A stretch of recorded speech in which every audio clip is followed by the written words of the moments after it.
Hamas in the alliance with Israel? For 2 weeks, President Biden refused to criticize Israel over its defensive response in Gaza. And then he bowed to pressure from people in his own party and pushed Prime Minister Netanyahu to accept a ceasefire. Well, joining us with the latest is Israel's representative to the United Nations, Ambassador Danon. I know in Dearborn, Michigan on Tuesday, Congresswoman Rashid Tlaib reportedly confronted President Biden over Gaza and his refusal to criticize Israel. And moments later, the president praised Tlaib for being a fighter. So how likely is Hamas to continue this fight, sending rockets into Israel despite a ceasefire? And what have they gained in all of this? Israel is under fire. We are dealing with a vicious terrorist organization. It's very hard to find logic when you deal with a terrorist organization. They started this cycle of violence. They are targeting our civilians. They are putting their civilians in the front line as human shields. And our policy, it's very clear. It will be quiet in Gaza only when it will be quiet here in Israel. After 3,000 rockets and missiles, we are determined to restore the deterrence and to protect our civilians. Well, Hamas says it's now targeting Israeli military bases. Your government's energy minister, Yuval Steinitz, has called for an IDF takeover of Gaza to disarm Hamas. What do you think of that idea?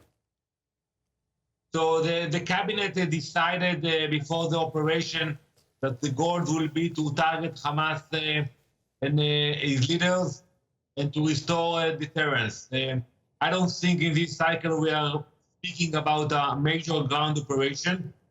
Maybe eventually we will have to do it. We will have to clean up the vicious terrorist organization and the leaders, because it's not only us suffering from Hamas, also the people of Gaza. They suffer much more than anyone else. Look at the regime. In the last few years, they put all their efforts and money into building rockets and missiles instead of investing in health, infrastructure, education.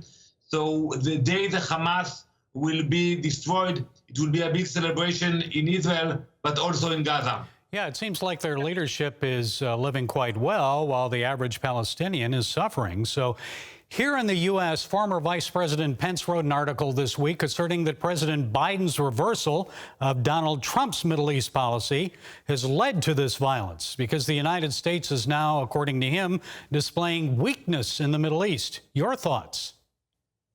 So there is one issue that we are worried about. It's the intention of the new administration to re-enter the agreement with Iran, the JCPOA. You cannot appease those guys. You cannot appease evil. You have to fight evil. And if, God forbid, the U.S. will re-enter the agreement, it means that Tehran will spend billions of dollars on terrorism. It will come to Hamas, to Hezbollah, to all of our enemies. Do you think some of the money that the U.S. Biden administration has sent to the Palestinians has actually been used to purchase rockets from Iran to target Israel? So we know for a fact that even humanitarian aid that's coming into Gaza, Hamas is controlling everything, and they are taking funds and instruments in order to build their military. So basically, it's a terror organization who is taking advantage of the situation. So I always told my colleagues, before you give a donation to Gaza, make sure you know where the money goes to. Follow the money. Now, we've seen large protests against Israel around the world, from as far away as Argentina to thousands rallying right here in the United States and Chicago. It seems Israel's losing this media war to win the hearts and minds of people. So how important is it to win over public opinion? Well, it's important. We know that when we fight, we have to win 3 battles. First, the fight on the ground. Second, the diplomatic warfare. And third, the PR. But I'm not worried. You know, I think that the average American, when he sees that a terror organization is sending thousands of rockets into our cities, he understands that we are defending ourselves. Imagine there would have been one rocket flying from your neighboring countries into Washington, D.C. What would have been the response of the U.S. in such a scenario? Well, last month in London, Pastor John Sherwood was arrested for preaching a biblical view of marriage. It was deemed homophobic speech, yet we see a convoy of pro-Palestinians shouting, "F the Jews," and rape their daughters. Nothing happened for that anti-Semitic hate speech. No arrests were made.